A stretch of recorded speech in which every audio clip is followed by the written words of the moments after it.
سورہ طٰہٰ آیت نمبر 90۔ سورہ طٰہٰ حضرت موسیٰ علیہ السلام کا واقعہ تفصیل سے بیان ہو رہا ہے۔ کل ہم نے پڑھا تھا کہ اللہ جل شانہ نے فرعون کو جب غرق کیا اور بنی اسرائیل کو ان محلات کا مالک بنایا، اس کے بعد حضرت موسیٰ علیہ السلام کوہ طور پر چلے گئے تورات لینے کے لیے، تو پیچھے اللہ جل شانہ نے حضرت موسیٰ علیہ السلام کی جو قوم تھی بنی اسرائیل، اس کو آزمائش میں مبتلا کی، امتحان میں، تو یہ امتحان میں فیل ہو گئے۔ وہ اس طور پہ کہ سامری نے ان کے لیے بچھڑا بنایا اور بچھڑے سے وہ آواز نکلنے لگی، تو یہ سب یہ کہنے لگے کہ ھذا الہکم و الہ موسیٰ، کہ ہمارا خدا بھی یہی ہے، موسیٰ علیہ السلام بھی کا خدا بھی یہی ہے۔ فنسیہ، موسیٰ علیہ السلام بھول گئے، وہ بھول کے کوہ طور پہ چلے گئے۔ آج حضرت موسیٰ علیہ السلام کے اس واقعے کا یعنی تفصیل جو ہے، تفصیلی واقعہ کا اختتام ہوگا اس پہ کہ حضرت موسیٰ علیہ السلام جب واپس آئے تو سب سے پہلے تو حضرت ہارون علیہ السلام پر غصہ ہوئے کہ میں نے آپ کو نائب بنایا، آپ بھی اللہ کے پیغمبر ہیں، میرے نائب تھے، آپ کو میں نے بنی اسرائیل کو سنبھالنے کا کہا تھا، آپ کے پیچھے یہ لوگ گمراہ ہوتے رہے اور آپ دیکھتے رہے۔ اور اس شدت جذبات میں حضرت موسیٰ علیہ السلام نے اپنے بھائی حضرت ہارون کو داڑھی سے پکڑ لیا، تو انہوں نے حضرت ہارون علیہ السلام نے اپنے بھائی کو کہا کہ یبن ام لا تأخذ بلحیتی ولا برأسی، آپ میرا سر اور داڑھی سے نہ پکڑیں۔ پیار سے ان سے یہ کہا اور کہا کہ مسئلہ سنیں کہ ہوا کیا ہے پیچھے، کہ میں ان کو سمجھاتا رہا، میں نے اپنی طرف سے پوری کوشش کی ہے کہ یہ لوگ باز آ جائیں ان حرکتوں سے جس کی طرف یہ جا رہے ہیں۔ 9ویں سپارے میں بھی ہم نے یہ تفصیل سے واقعہ پڑھا تھا، وہاں پہ حضرت موسیٰ علیہ السلام کی حضرت ہارون علیہ السلام بھائی سے گفتگو اور ان کی گمراہی کی۔ اور ویسے بھی اس کی جو بنی اسرائیل قوم تھی، اس کی کوٹی میں اور کی فطرت میں یہ گمراہی پڑی ہوئی تھی۔ جہاں یہ انبیاء کی اولاد تھی، ہزاروں انبیاء اس میں آئے، وہاں یہ سازشی قوم بھی تھی۔ اسی وجہ سے آخر میں اللہ تعالیٰ نے ان پر لعنت کی، وَلُعِنُوا بِمَا قَالُوا۔ تو حضرت ہارون علیہ السلام نے یہ کہا کہ میں نے تو اپنی طرف سے کوئی جو ہے کمی کوتاہی نہیں کی، یہاں تک کہ میں 2 باتوں سے ڈر گیا کہ یہ لوگ مجھے قتل کر دیں گے، کہ اگر میں زیادہ ہوا کہ ان کے تیور ہمیں مجھے بتا رہے تھے کہ اگر میں نے اس میں کچھ اور ان کو تنگ کیا، ان کو کہ بھئی اس کی طرف نہ آؤ، زبردستی کی ان کے اوپر، تو یہ مجھے قتل کر دیں گے۔ یا یہ تھا کہ مجھے اس بات کا بھی خوف تھا کہ آپ مجھے کہتے کہ جی آپ نے تو نے جو ہے میرے پیچھے بنی اسرائیل میں پھوٹ ڈال دی ہے، کوئی زبردستی میں کرتا ان لوگوں میں، ان میں گروہ بن جاتے۔ میں نے ان کو ان کے حال بھی پھر چھوڑ دیا جب یہ لوگ بالکل باز نہ آئے۔ تو وہاں سے فارغ ہونے کے بعد پھر سامری کو پکڑا موسیٰ علیہ السلام نے اور کہا کہ آپ کا کیا مسئلہ تھا، تو نے یہ کام کیوں کیا؟ تو وہ آج اپنی وجہ بتائے گا کہ یہ کام میں نے کیوں کیا۔ وہ جو کل میں نے آپ کو بتایا تھا کہ یہ جو بچھڑے سے اس کی آواز آئی تھی، اس کی 2 وجوہات علماء فرماتے ہیں۔ ایک تو اس میں سوراخوں کی جو ترتیب تھی اس میں سونے کی، کیونکہ وہ پہلے سے سنیارا تھا، جانتا تھا یہ کام، اس نے اس میں ہوا کی ترتیب اس طرح رکھی کہ اس سے آواز پیدا ہو جائے۔ دوسری یہ کہ اس نے حضرت جبریل علیہ السلام کو دیکھا تھا کہ اس گھوڑے کے جو قدم جہاں رکھتے تھے گھوڑا، تو اس کے نیچے سے اس میں گھاس وغیرہ پیدا ہو جاتا تھا۔ اس نے کہا کہ اس میں مٹی میں کوئی خاص تاثیر ہے، اور وہ مٹھی اٹھائی اس نے، اور وہ مٹھی اس کے منہ میں ڈال دی تھی، اس کے بچھڑے کے، اس سے آواز آنے لگ گئی۔ وہ یہ اللہ تعالیٰ کی آزمائش تھی ان کے لیے۔ بہرحال یہ لوگ آزمائش میں پورے جب نہ اترے تو حضرت موسیٰ علیہ السلام نے سامری کو بد دعا دی کہ ان تقول لا مساس، کہ تو ایسا اچھوت بن جائے کہ تجھے کوئی تیرے جسم کو کوئی ہاتھ نہ لگا سکے، یعنی گویا کہ اس کا سماجی بائیکاٹ کیا گیا کہ اس کے ساتھ کوئی ہاتھ نہ لگاؤ، اس کو ہاتھ نہ ملاؤ، نہ اس کے ساتھ خرید و فروخت کا معاملہ کرو، اس کا بائیکاٹ ہو۔ یا علماء لکھتے ہیں کہ اس کے جسم میں کوئی ایسی بیماری پیدا ہو گئی کہ اگر کوئی اس کو ہاتھ لگاتا تو وہ بیماری اس کو تھی دوسرے والے کو بھی لگ جاتی،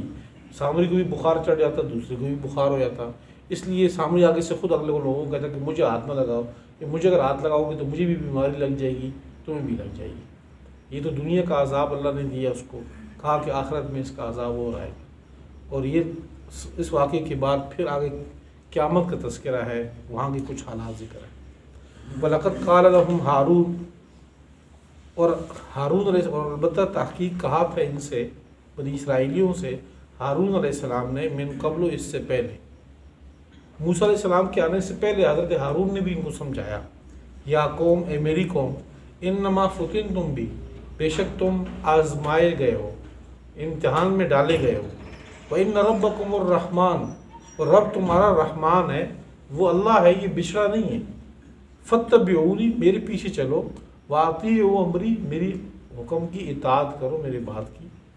قالوا، تو وہ آگے سے کہنے لگے، لن نبرح علیہ عاکفین، ہم یہیں پہ جمے بیٹھے رہیں گے، یہیں پہ اعتکاف کیے رکھیں گے اس بچڑے کے پاس، حتیٰ یرجع الینا موسیٰ، یہاں تک کہ ہمارے پاس موسیٰ واپس آئے، یعنی حضرت موسیٰ علیہ السلام کے بارے میں وہ آئے گا تو پھر ہم اسے کہیں گے کہ ہمارا خدا یہ، وہ ہمارے درمیان فیصلہ کرے گا۔ قال یا ہارون،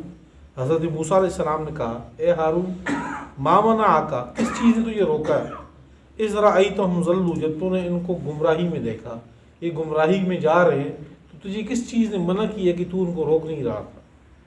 اللہ تتبعنی، تو میرے پیچھے کیوں نہیں آیا؟ افعصیت امری، کیا تو نے میرے حکم کی، میرے معاملے کی نافرمانی کی؟ قال، تو حضرت ہارون علیہ السلام نے کہا، یبن امہ، اے میری ماں کے بیٹے، لا تاخذ بلحیتی ولا برأسی، یہ یبن امہ کا لفظ ان کو محبت کے لیے کہا ہے کہ نہ تو پکڑ میری داڑھی کو، ولا برأسی، میرے سر کو، انی خشیت، بے شک میں ڈرا، ان تقول فرقت بین بنی اسرائیل، کہ تو مجھے یہ کہے گا کہ تو نے بنی اسرائیل میں پھوٹ ڈال دی، ولم ترقب قولی، اور تو نے میری بات کا انتظار نہیں کیا، میری بات کے انتظار کے بجائے تو نے پھوٹ ڈال دی۔ یہ قتل والی بات حضرت ہارون نے جو بات کی تھی کہ میں ڈرا تھا اس بات سے کہ لوگ مجھے قتل کر دیں، یہ 9ویں سپارے میں اس کا ذکر ہے۔ قال، حضرت موسیٰ علیہ السلام کہنے لگے، فما خطبک یا سامری، اب تیری حالت کیا تھی اے سامری، تو نے یہ کام کیوں کیا؟ قال، تو آگے سے کہنے لگا، بصرت، میں نے دیکھا، بما لم یبصروا بھی، کہ وہ چیز جو کسی نے بھی نہیں دیکھی، مطلب وہ میں نے جو گھوڑے کے نیچے جو مٹی اگ رہی تھی پیدا، اس مٹی میں گھاس آ رہا تھا، وہ چیز میں نے دیکھی جو کسی نے بھی نہیں دیکھی۔ فقبضت قبضۃ من اثر الرسول، تو وہ جو پیغمبر تھا، یعنی وہ رسول جو تھا اللہ کا بھیجا وہ فرشتہ، اس کے میں نے ایک مٹھی کو بھرا، فنبذتھا، اور اس مٹی کو پھر میں نے یہاں پہ پھینکا، وکذالک سولت لی نفسی، میرے نفس نے میرے لیے یہی صلاح دی تھی کہ آپ یہی کام کر لو اس سے۔ یہ تو ترجمہ ان لوگوں کا ہے جنہوں نے یہ بات کی ہے کہ حضرت موسیٰ علیہ السلام حضرت جبریل امین کے اس جو گھوڑا تھا اس کے پاؤں کے نیچے سے اس نے مٹی اٹھائی، اور جو دوسرے حضرات کہتے ہیں کہ نہیں، یہاں ایسے معاملہ کوئی نہیں ہوا، تو وہ اس کا ترجمہ پھر آیت کا دوسری طرح کرتے ہیں کہ بصرت بما لم یبصروا بھی، کہ میں نے وہ دیکھا جو ان لوگوں نے نہیں دیکھا، کہ میں آپ کے پیچھے چلا، فقبضت قبضۃ من اثر الرسول، میں پیغمبر کے پیچھے تھوڑا چلا، یعنی حضرت موسیٰ علیہ السلام کی بات کچھ عرصے مانی، فنبذتھا، پھر میں نے وہ طریقہ چھوڑ دیا، پھینک دیا اس کو، وکذالک سولت لی نفسی، میرے لیے میری جان نے یہی صلاح دی کہ بس اب چھوڑ دو یہ راستہ، اپنا ایک الگ راستہ بنا لو۔ قال فاذهب، حضرت موسیٰ علیہ السلام نے کہا، فاذهب، پس تو جا، نکل جائے یہاں سے، جا تو، فإن لك فی الحیات، پس تیرے لیے یہ ہے کہ دنیا میں تو یہ کہے گا، زندگی میں تو یہ کہتا رہے گا، ان تقول لا مساس، کہ مت چھو، ہاتھ نہ لگاؤ، وَإِنَّ لَكَ مَوْعِدًا، اور بے شک تیرے لیے وعدہ ہے آخرت میں، لن تخلفا، جس کی تو پیچھے نہیں ہوگا، اس کی تیری تو اس کی مخالفت نہیں کر سکے گا۔ وانظر الی الہک الذی، اور تو دیکھ اپنے اس خدا کو، الذی ظلت علی عاکفا، جس پہ تو اعتکاف کیے بیٹھا رہا، وہاں تو جمع ہو کے بیٹھا رہا، اس خدا کو دیکھو۔ لنحرکنہ، ہم ضرور بضرور اس کو جلا رہے ہیں، ثم لننسفنہ، پھر ہم اس کو بہائیں گے، فی الیم نسفا، اس کی راک کو ہم دریا کے اندر بہا دیں گے، نسفا اڑا کر۔ تو وہ جو بچھڑا تھا اس کو جلایا گیا اور اس کی راک کو دریا نیل میں بہا دیا گیا۔ انما الہکم اللہ الذی لا الہ الا ہو، اب یہاں تک حضرت موسیٰ علیہ السلام کا جو واقعہ سورہ طٰہٰ میں بالکل ابتدائی رکوع سے شروع ہوا تھا وہ یہاں پہ ختم ہو گیا۔ اس کے بعد اللہ جل شانہ یہ رکوع کا اس قصہ ہے، اور اگلے رکوع میں قیامت کے حالات کا تذکرہ کریں گے۔ اس کے بعد اگلے اس رکوع میں حضرت آدم علیہ السلام کا مختصر واقعہ ذکر ہوگا۔ انما الہکم اللہ الذی، بے شک تمہارا خدا، الہ تمہارا اللہ ہے، وہ اللہ، لا الہ الا ہو، کہ نہیں ہے کوئی الہ مگر وہی، وسع کل شیء علما، ہر چیز پہ وہ علم کے اعتبار سے وسیع ہے، اس کا علم وسیع ہے ہر چیز کے اوپر۔ وَكَذَلِكَ نَقُصُّ عَلَيْكَ مِنْ أَنْبَاءِ مَا قَدْ سَبَقَ، آپ صلی اللہ علیہ وسلم کو مخاطب کر کے فرمایا گیا کہ اسی طرح ہم بیان کر رہے ہیں آپ کے اوپر کچھ خبریں، ما قد سبق، جو گزر چکی، سابقہ جو واقعات گزرے ہیں ان میں سے کچھ خبریں ہم آپ کو بیان کر رہے ہیں۔ وَقَدْ آتَيْنَاكَ مِن لَدُنَّا ذِكْرًا، اور تحقیق آ چکی تیرے، ہم نے دی تجھے اپنی طرف سے ذکرہ، یاد، یعنی قرآن پاک۔ وَمَنْ أَعْرَضَ عَنْهُ، اور جو بندہ اس ذکر کا اعراض کرے گا، اس قرآن پاک کا اعراض کرے گا، فَإِنَّهُ يَحْمِلُ يَوْمَ الْقِيَامَةِ وِزْرًا، تو بس قیامت کے دن وہ ایک بہت بھاری بوجھ اٹھائے گا، خالدین فیہا، اس بوجھ میں وہاں پہ ہمیشہ رہے گا، وَسَاءَ لَهُمْ يَوْمَ الْقِيَامَةِ حِمْلًا، اور بہت برا ہے قیامت کے دن ان کا بوجھ اٹھانا۔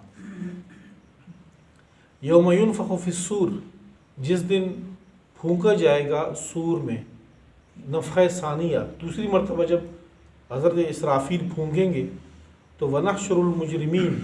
ہم مجرمین کو جمع کریں گے، یومئذ، اس دن، زرقا، نیلی آنکھوں والے۔ علماء فرماتے ہیں زرقا یہ لفظ یہاں بھی ہے، آگے 18ویں سپارے میں ہم پڑھیں گے، وَهُمْ فِيهَا كَالِحُونَ کا لفظ آیا ہوا ہے وہاں پہ، کالح، کہ مجرم جو ہوں گے جس دن ان کو عذاب، قیامت پہ جو مجرم ہوں گے، ایک تو رنگت کالی ہوگی ان کی، اور دوسرے آنکھیں ان کی نیلی ہوں گی۔ ایک تو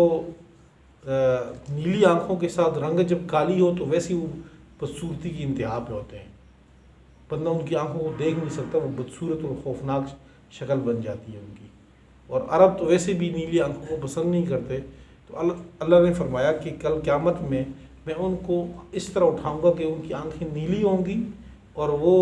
رنگت کے اعتبار سے کالے ہوں گے۔ یہ مجرموں کا حال ہے۔ یتخافتون بینہم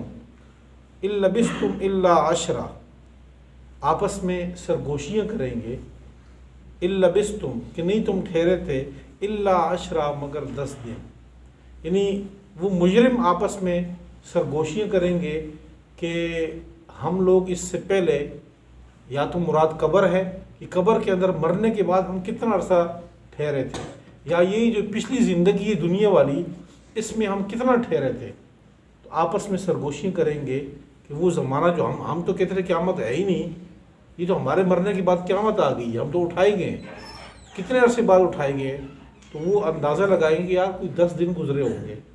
یا اپنی زندگی کے بارے میں دنیا میں 60 70 80 سال 90 سال جو گزار کے جا رہے ہیں، وہ آپس میں تذکرہ کریں گے، شاید کوئی 10 دن رہے ہوں۔ یہ لوگ تو ابھی کے ہیں، لیکن جو مجرم سابقہ امتوں کے گزرے ہیں، جن کی عمر 900 سال 1000 سال 1500 سال تھی، وہ بھی یہی کہیں گے، وہ مجرم بھی، کہ ہم دنیا کے اندر صرف 10 دن ٹھہرے تھے۔ اور اللہ فرماتے ہیں کہ ان مجرموں کے اندر جو سب سے سمجھدار ہوگا وہ یہ کہے گا کہ نہیں، ہم تو 1 دن ٹھہرے تھے وہاں پہ، جو قیامت کی ہولناک اور خوفناک، اور دن لمبا ہوگا تو کہیں گے بھائی یہ 1 دن نہ، تو اس کے حساب سے تو وہ یہ جو ابھی آدھا دن ہمارا گزر رہا ہے اس کے حساب سے تو وہ ایک دن بھی مکمل نہیں ہوگا۔ نحن اعلم بما یقولون، یہ سرگوشی میں باتیں کریں گے کہ ہم ٹھہرے تھے 10 دن۔ اللہ فرماتے ہیں کہ نحن اعلم بما یقولون، ہم خوب جانتے ہیں جو وہ باتیں کریں گے۔ اذ یقول امثلہم طریقۃ، جب کہے گا ان میں سے سب سے سمجھدار رائے کے اعتبار سے، وہ یہ کہے گا ان لبثتم الا یوما، نہیں تم ٹھہرے تھے مگر ایک دن ہی تم نے دنیا میں گزارا ہے۔ وَيَسْأَلُونَكَ عَنِ الْجِبَالِ، آپ سے پوچھتے ہیں یہ لوگ پہاڑوں کے بارے میں، یعنی کل قیامت میں جب ہم اٹھیں گے تو اس زمین کی کیفیت یہی ہوگی جیسے آج ہے، جیسے کہ کہیں پہ کھڈے ہیں، کہیں پہ جو ہے وہ سیدھی ہے، کہیں پہ اونچائی ہے، کہیں پہ پہاڑ ہے، جو کیفیت آج ہے، کہیں پہ درخت ہے، کہیں بندہ تھکا ہوتا ہے تو سائے کے نیچے بیٹھ جاتا ہے، آیا زمین کی کیفیت یہی ہوگی؟ اللہ فرماتے ہیں نہیں، یہ پہاڑوں کو تو ہم ایسے ہی اڑا دیں گے، جس طرح پھونک بندہ مارتا ہے گرد و غبار اڑ جاتی ہے، اللہ فرماتے ہیں پہاڑوں کو تو ہم ایسے ہی اڑا دیں گے۔ یہ بالکل سیدھی چٹیل میدان جو ہوگا، بالکل ہموار، جس طرح رن وے ہوتا ہے، بالکل جیسے جہاز اڑتا ہے، بالکل رن وے کی طرح بالکل سیدھا شفاف ہوگا، نہ کوئی کھڈا ہوگا، نہ اونچائی ہوگی، نہ زمین کی یہ گولائی جو آج ہے، یہ زمین گول ہے، کچھ بھی نہیں، بالکل سیدھا میدان ہوگا۔ وَيَسْأَلُونَكَ عَنِ الْجِبَالِ، پوچھتے آپ سے پہاڑوں کے بارے میں، فَقُلْ، کہہ دیجیے آپ، يَنْسِفُهَا رَبِّي نَسْفًا، میرا رب ان پہاڑوں کو اڑا دے گا اڑانا، فَيَذَرُهَا، زمین کو چھوڑ دے گا ایسے، کان، میدان، صفصفا، چٹیل، ایک چٹیل میدان بنا کے چھوڑ دے گا، نہ کوئی درخت، نہ کوئی چیز، کچھ بھی نہیں ہوگا۔ لا تری فیہا عوجا، نہیں دیکھے گا اس میں کوئی موڑ، ولا امتا، نہ اونچائی، نہ وہ موڑ ہوگا، نہ گہرائی ہوگی، نہ اونچائی ہوگی، بالکل سیدھا شفاف میدان۔ یومئذ یتبعون الداعی لا عوج لہ، یہ وہ دن ہوگا، اس دن یہ لوگ پیچھے چلیں گے الداعی، پکارنے والے کے، لا عوج لہ، جس کے لیے کوئی ٹیڑھا پن نہیں، بالکل کجروی نہیں، سیدھی ہے۔ یعنی حضرت اسرافیل جب بلائیں گے، سور پھونگیں گے تو سارے اس وقت میدان کی طرف چل پڑیں گے۔ وَخَشَعَتِ الْأَصْوَاتُ لِلرَّحْمَٰنِ، اس وقت آوازیں پست ہو جائیں گی رحمان کے لیے، اللہ کے لیے۔ جب اللہ کے دربار میں آئیں گے تو آوازیں بالکل سلو، ہلکی، آپس میں آوازیں آئیں نہیں۔ فَلَا تَسْمَعُ إِلَّا ہَمْسًا، نہیں سنیں گے مگر آپ ہمسا، کھسر پسر، یعنی ہمسا کا معنی بعض لوگوں نے کیا کہ قدموں کی آہٹ کی آواز سنائی دے گی، کوئی بندہ آ رہا ہو، بس جس طرح دنیا کے کوئی وزیر ہے، کوئی مشیر ہے، کوئی بڑے گریڈ کا افسر ہے، اس کے وہاں پہ جاتے ہیں، دفتر میں کھڑے ہوتے ہیں تو آپس میں گفتگو نہیں کرتے، تو اس وقت کھربوں انسان، اربوں نہیں، کھربوں انسان ہوں گے لیکن آپس میں کوئی گفتگو نہیں۔ یہاں تو 1000-2000 بندہ جہاں اکٹھا ہو، شور اتنا ہوتا ہے کہ ایک کو چپ کروا دوسرا چپ نہیں ہوتا، وہاں نہیں ہوگا۔ کھربوں لوگ ہوں گے لیکن بالکل خاموشی، کہ اگر کوئی سوئی اس وقت ہوتی زمین پہ گرے تو اس کی بھی آواز آئے۔ اللہ فرماتے صرف یہ، بعض نے ترجمہ کی ہمسا کا قدموں کی آہٹ، بعض نے اس کا ترجمہ کیا کہ سانسوں کی جو بنبناہٹ ہوتی ہے، بندہ سانس لیتا ہے، صرف یہ سانسوں کی آواز آ رہی ہوگی، بس بالکل اللہ تعالیٰ کے سامنے سارے خاموش ہوں گے، اپنے بارے میں فکر مند ہوں گے کہ ہمارا کیا بنے گا۔ یومئذ لا تنفع الشفاعہ، یہ وہ دن ہے کہ جس دن کوئی سفارش کام نہیں آئے گی،